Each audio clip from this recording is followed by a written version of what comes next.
So gratitude gives you perspective. So gratitude is the reality giver. Gratitude allows you to take nothing and turn it into a possibility, become inspired about that possibility and make it a probability. And then through action, the law of Goya, getting off your ass, you actually can take your probability and make it your perspective. Only with gratitude. Only with gratitude can you take anything and find the light, the love, and the lessons in it. Only with gratitude can you find what you love to do in every activity. Activity you get paid for, activity you don't get paid for.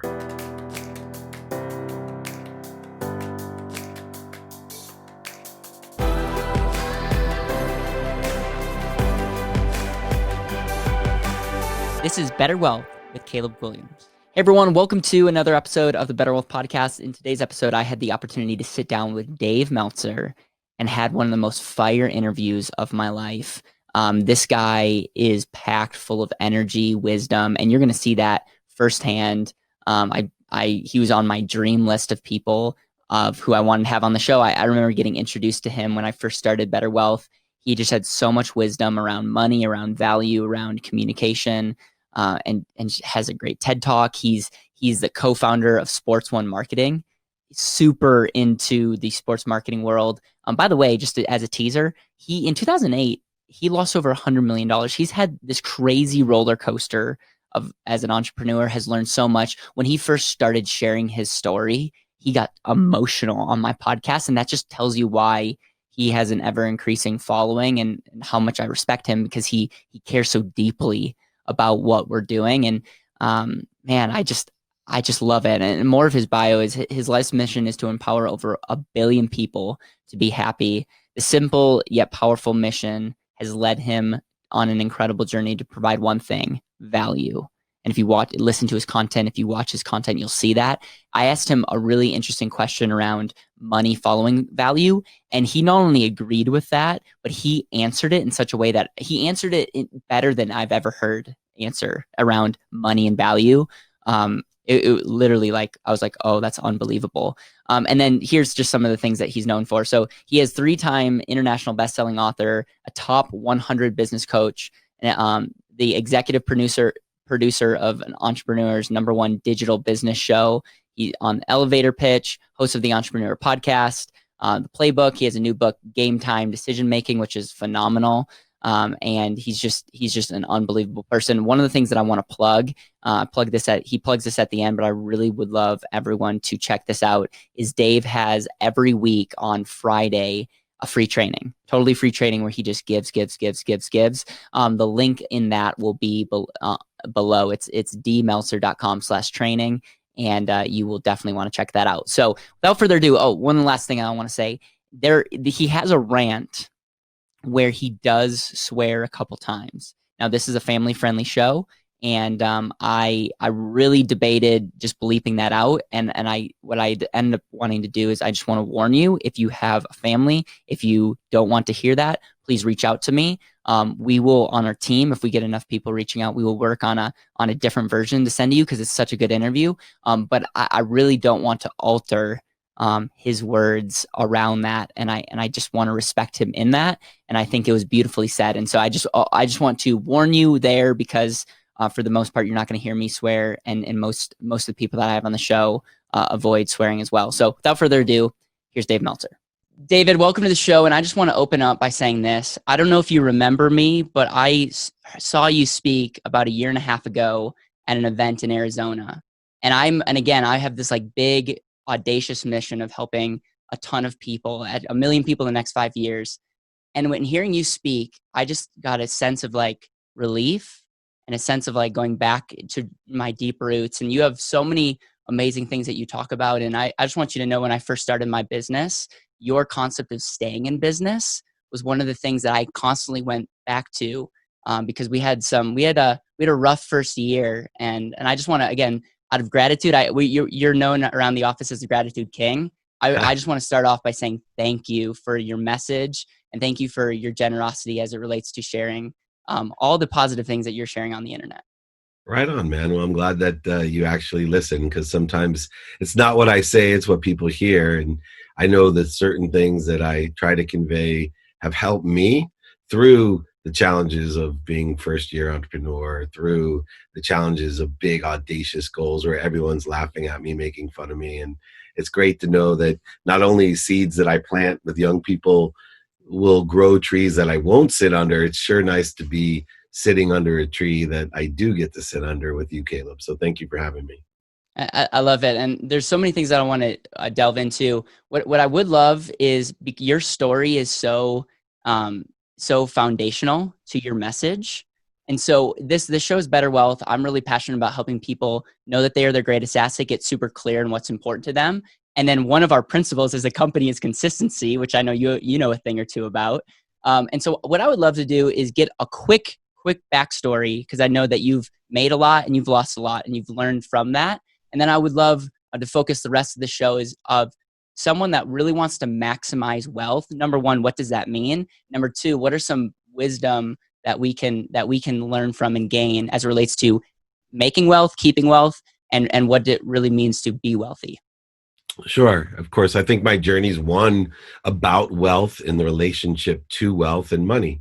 And you can see the sign behind me says money doesn't buy happiness. That was a lesson, a 40-year lesson, a journey that I took. One, because I, through most of my career and most of my life, believed that money buys happiness and love. Everything that I did, every affirmation of my successes and failures, all were indicative of money buying love and happiness. And so for me, I wanted to be rich at a very young age. And the reason is I was super happy. I believe I was born with a quantum happiness gene. So I have an advantage over a lot of people.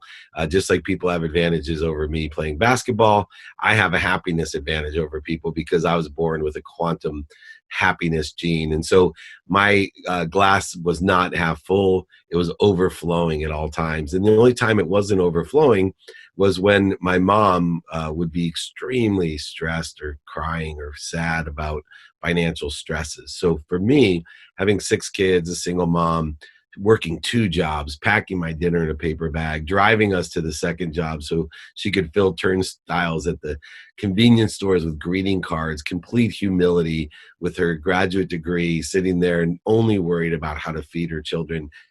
I said to myself, man, I'm going to be rich. I'm going to be wealthy. I'm going to buy my mom a house and a car.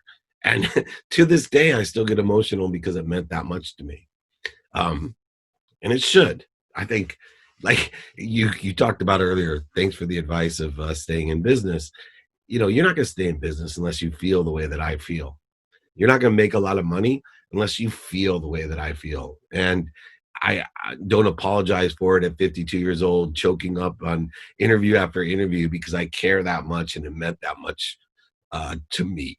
And it still does. And so I, enjoyed the consistent everyday, persistent without quit pursuit of my potential, whether it be to be a professional football player, which that dream ended very early when I got ran over in college, my very first play by Christian Okoye, to being a doctor. And that dream ended when I found out doctors needed to be in hospitals, and I hated hospitals, which, by the way, is when I learned the most valuable lesson of being more interested than interesting.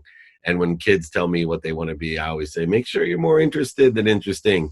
Know what you're talking about. Because I was an 18-year-old that didn't even realize that doctors had to study in hospitals no matter what type of doctor they wanted to become. Then I wanted to be a lawyer. And this progression is one that's very common with younger people because my mom believed doctor, lawyer, or failure. And I know so many kids that are under that pressure. I know kids that are under the pressure that the fetus isn't fully developed till after graduate school. And I know they're ultimately under the pressure that just because our parents love us, that they must give us good advice and we must listen to our parents. You must listen to your parents, but you don't have to take their advice. Think about what I just said. You must listen to your parents, but you don't have to take their advice. Take it like a handful of sand. Hold on to the gems that they give you about the things that you want to vote for in your life, and then go ahead and be grateful for the rest, but let them go. Anyway, I graduated law school with 2 job offers. Another great lesson. I got a job offer to be an oil and gas litigator, make a lot of money, or I kept my options open because I believed opposite of that sign behind me, man, I was going to make as much money. So there was a sales job for a $250,000 comp plan selling legal research online in 1992. I asked my mom what job I should take. Without blinking, she tells me I need to be a real lawyer and the internet's a fad. Yeah. And, thank God I didn't listen to her. 9 months out of law school, I was a millionaire. I bought my mom a house and a car, reaffirming everything we just said. Sold that company in 95. They sold it for $3.4 billion in 1995. I went to the Silicon Valley, raised hundreds of millions of dollars, ended up CEO of the world's first smartphone, marrying my dream girl. Every single thing in my life just said, money buys happiness and love. You're so lucky. Money buys happiness and love. You have everything. Meanwhile, I had shifted my life from a world of not enough, where I was a victim looking at why me, and I moved to the world of try me and made millions and millions of dollars, but I lived in the world of just enough for me. So things transferred from just happening to me to happening for me. And I started buying things I didn't need, things to make me happy, things to impress people that I didn't even like. And my life became shallow and unhappy. And what I learned through that journey, 2 years before I lost everything, I had hit rock bottom. I did end up losing all my money in 2008, over 100 million. But 2 years before that, I realized that I had lost something more important than my money. I had lost my values. Gratitude, as you know, like you said, my perspective. I had lost the ability to find the light, the love, and the lessons in everything. I had lost my forgiveness. I was, completely in a state of, shame, and then accountability. I lived in a world of blame, shame, and justification, below the line living, unhappy living. And although I was motivated, although I was philanthropic, my entire life was a trade and negotiation. There was conditions and judgments on every single thing that I did. Although I believed the more that I gave, the more I would get, I realized that's the wrong paradigm, because I shifted in 2006 into a world of abundance, a world of more than enough. A world of more than enough of everything for everyone, where things come through me with appreciation, gratitude, and me adding value, not only concentrating on clearing the connection to what I'm always connected to, this unbelievable source of light, love, and lessons, unbelievable source of power, but allowing it to come through me for others and clearing that connection as well, that I'm connected to everything and everyone, and utilizing this unbelievable new perspective that I no longer gave so I could get with conditions, judgments, acknowledgement, recognition, trading, negotiating. But instead, I now opened up a world where I receive so I can give. I know that I'm motivated, converted, and inspired in order to create abundance for others through me. Thank you. Thank you for sharing that. And I think it's very evident when you share your story that the fact that you get emotional is so special, because it's not just words, but I can feel energy. I know you talk a lot about energy. You also talk a lot about failure. And I know for me, when I first started my business, I'm in the financial service business, and I wrote a book on money. And there was this time that I had to look at myself and say, the reason I'm scared is I'm afraid of failing and being I feared poverty, but I was never going to be on the street because my parents would never let me. But I feared what other people would think about me. To the people out there that are not living the life that they should be living because they're afraid of what their mom will say, their dad will say, what the community will say, how do you walk them through? Because we don't want to raise up people that are just screw you.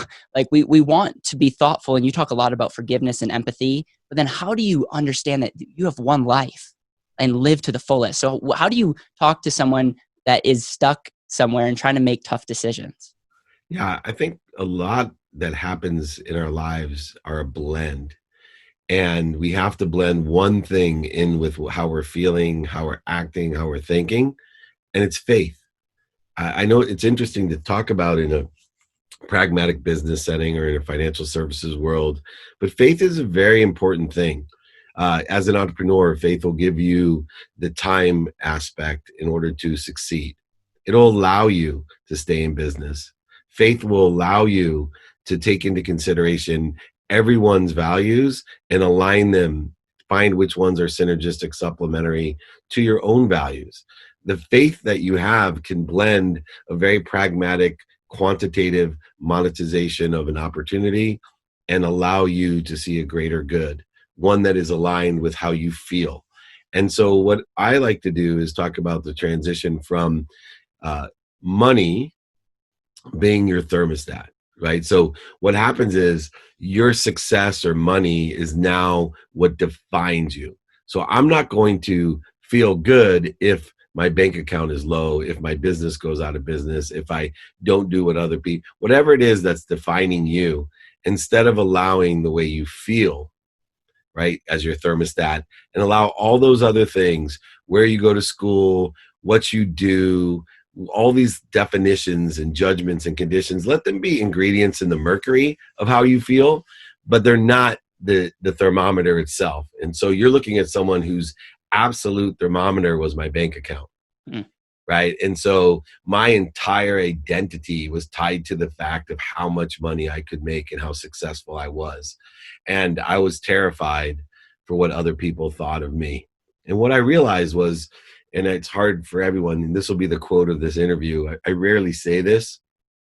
The interesting thing about people who worry about what other people think of them, I'm here to break the news. Nobody gives a shit about you. Nobody cares. And in the end, listen to me, in the end, your own parents, who have every right to care about what you're doing, how successful you are, even they don't care if your business is succeeding or not.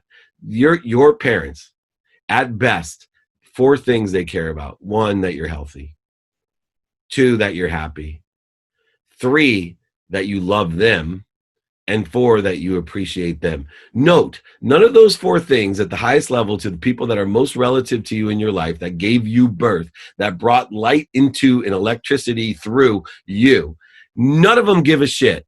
No matter what they say or what you think of how successful you are, where you graduate school, whether you're valedictorian or flunkadictorian, it doesn't matter to them.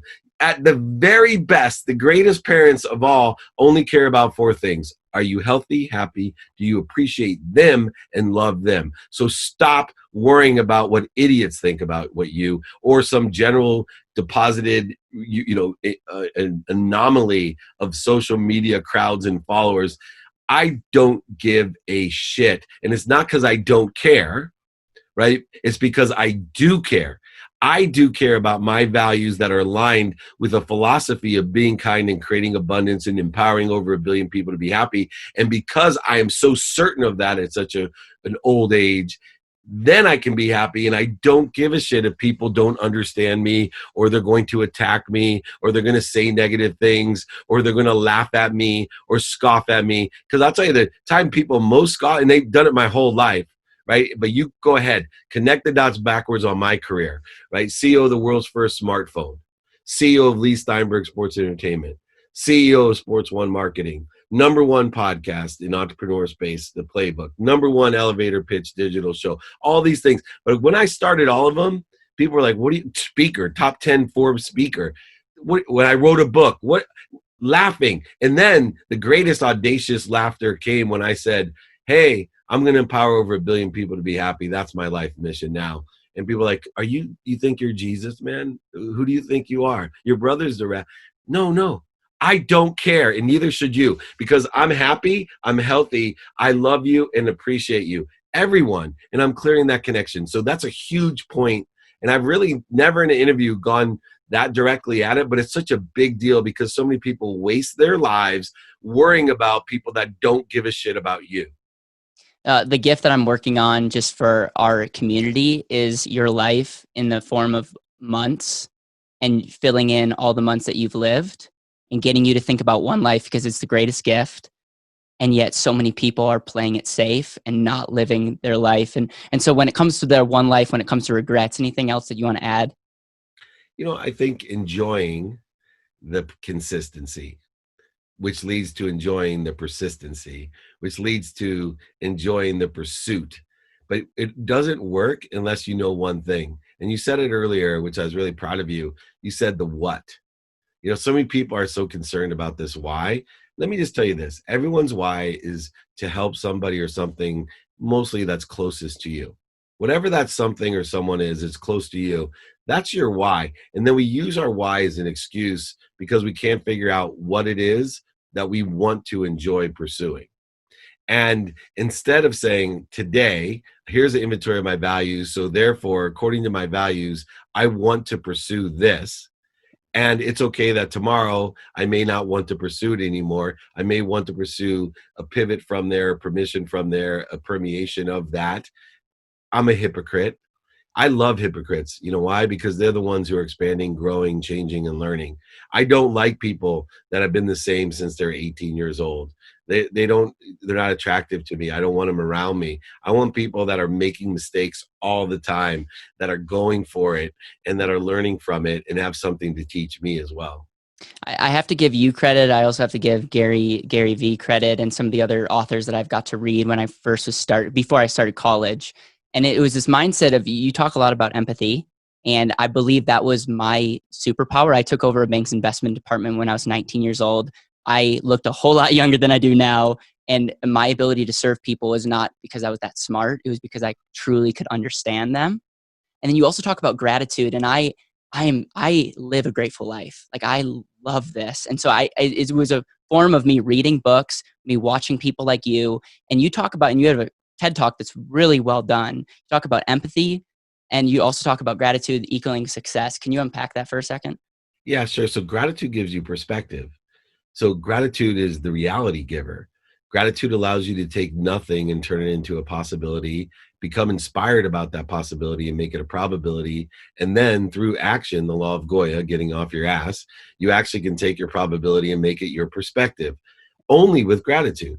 Only with gratitude can you take anything and find the light, the love, and the lessons in it. Only with gratitude can you find what you love to do in every activity. Activity you get paid for, activity you don't get paid for.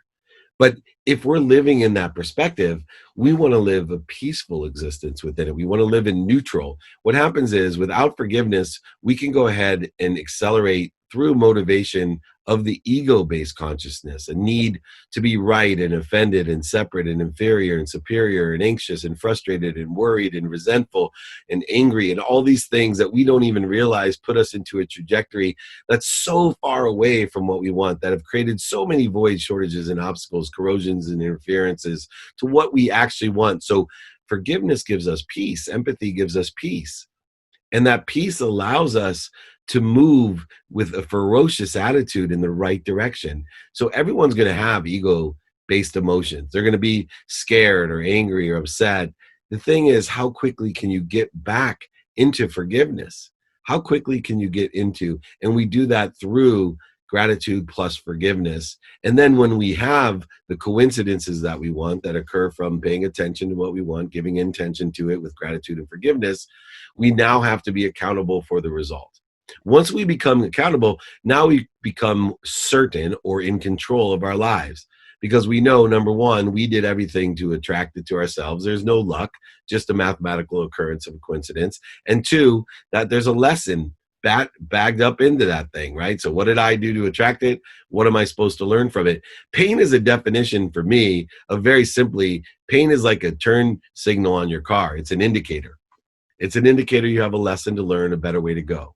It's going to get you to a better place or make your place better. So if you see pain as an indicator that you have a lesson to learn, mental, physical, spiritual, emotional, financial pain, you then can take gratitude and have the perspective of finding the light, the love, and lessons. You can live in peace and with control, which what gives you the ultimate inspiration, living in spirit without the interferences and corrosions. You actually can live in the flow, a world of more than enough. So things just come through you for others. You receive so you can give. There's so many questions that are going on in my head, but I want to kind of summarize what you're saying by like going back to your mission of empowering 1 billion people to be happy. At BetterWealth, we have this concept of like, you're not wealthy if you're not living intentionally. I know you may change some words out. How do you define happiness, and why the word happy? And it's interesting because I follow both you and Gary, and he starts talking about happiness a ton. And I'm sure you've had a part to play in that. And it's just really cool that you guys are using your platforms to share this message. Yeah. And so, I mean, people get caught up in the distinction between happiness and joy. It's the same concept of living to your higher self, right? So joy, happiness, and truth are all interrelated at the highest vibration that makes us feel good, right? And so for me, happiness is the enjoyment of the consistent, persistent pursuit of my potential, the enjoyment part, right? And then the more that I do that, the greater that I'll feel, and the more I can share and empower others to feel the same way. And it's an essential thing for every day for that to be my guidepost, because people that are happy, they don't attack other people. They are abundant. They have everything and enough of everything for everyone. People that are happy usually don't even get sick. Why? Because happiness is the best virus. It strengthens you. Your mental, physical, spiritual, financial being is all strengthened by happiness, including your immune system. So it actually protects us. And so I think happiness is critical for Gary and myself and many, many others. I think the biggest irony of my teaching life is that I've changed so many lives like yours, Caleb, and I'm grateful for the acknowledgement of it. But I've done it by articulating in a different way two of the oldest lessons that are ever given, ones that you learn probably before you could speak. Someone told you to say thank you. And the other one is to ask. And those two things, more than anything else, some of them hyper conscious, hyper engineered, hyper complex issues from the Course in Miracles or Wayne Dyer or Dispenza or Deepak, things that are way, way out there, in its simplicity. If I can just teach people to be grateful and to ask, you will have everything, enough of everything. And I get it all the time. Thank you so much. You changed my life. I've been saying thank you for 30 straight days. Thank you. I asked, and you won't believe the business deal I got. I'm thinking to myself, I must be the biggest scammer ever that people give me credibility because I taught them to say thank you and ask. Here's a challenge for my audience. David challenges you to say thank you morning and evening, and most of you guys will not do it consistently, but it will change your life if you do it. I'm going to combine two questions in one. I'm a firm believer of money follows value. I think a lot of times when you look at young entrepreneurs, they get over romantic about certain things, but they're not thinking about money follows value. The other thing that you talk about is overbuying or overselling and understanding buy low, sell high kind of deal. I wonder if you can articulate that both, and then I know we got to wrap this up. But those two things I wanted to really unpack with you, because I really think that's a tactic. That's like a mindset that regardless of what industry you're in, you can dominate. Yeah, I think I have a Barney rule, right? Too many people are stuck in subjective value. Barney is the purple dinosaur that you guys probably know better than me. But I see so many people in business, they're living their life like Barney. I love you. You love me. Nobody makes any money. It's a knick-knack, paddywhack. It's all a joke. That's why you are effing broke. So don't live your life that way. The value and money correlation is very simple. That providing value is one thing, but articulating the quantified value is another, right? And so I think a lot of people try to do business under the presumption of subjective value. Well, thus, they have a difficult time. If you can't tie in and articulate quantitative reasons, quantitative impact, and quantitative capability to numbers, resources, hours, time, real math, to a point where you can ask, can you see any reason you won't want to move forward? Then you haven't been able to convert the value that would bring money. So what happens is people get confused because they're like, I'm providing so much value. And but you haven't been able to articulate it or display it or convince someone of it, because if you could, I promise you, they would give you the money. The money would come. And to that respect, that's why I look for things that are oversold and overbought, because the margins of millionaires are statistically made that people buy on emotion for logical reasons.